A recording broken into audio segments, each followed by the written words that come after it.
Hi, thank you for joining me again. I just wanted to share something else with you, a frequently asked question whilst visiting my existing clients here. And the question was quite simply, how do I know when to start saving?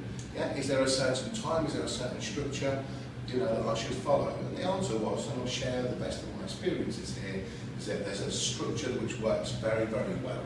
I'm just going to share that with you right now, okay? Simply, how we start is this. What we should have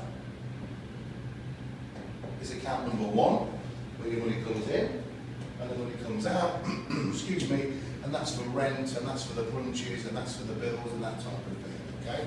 Then what we should have is account number 2, okay? And what that should be is 3 to 6 months, yeah, of your bills, etc.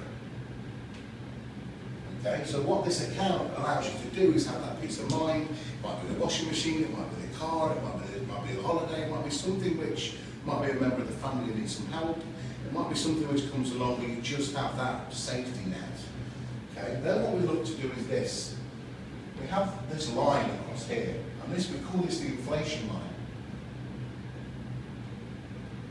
And inflation, currently runs about 5.75%, and sometimes a little bit more.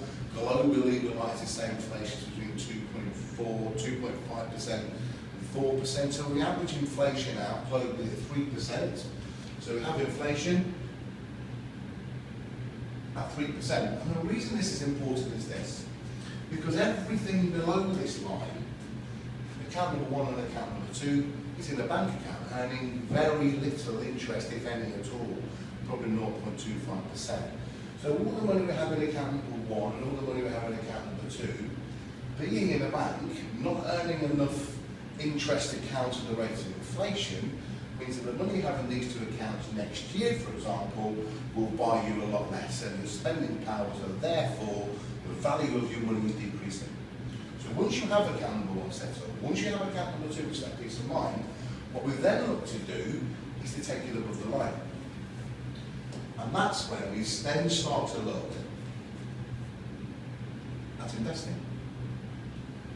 There are certain rules attached to that and compliance with our industry to make sure that we're doing everything in accordance with all of the industry rules and regulations. Take that very seriously, of course.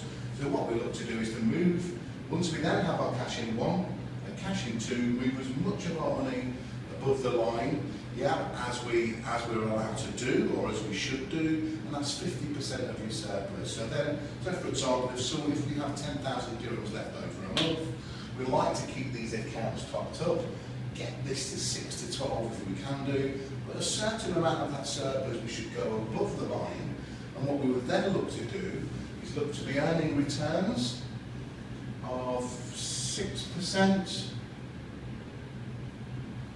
12%, but if you relate that back to the swimming pools and the funds which we talked about earlier, you can see how the type of investment that we would have with that.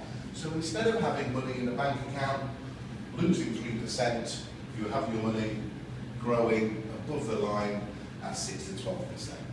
So I hope that's helped. That's a really very good structure, and it's certainly worked for a lot of my clients here. So as always, just wanted to share that knowledge with you. Have a great rest of the week. I look forward to seeing you all soon.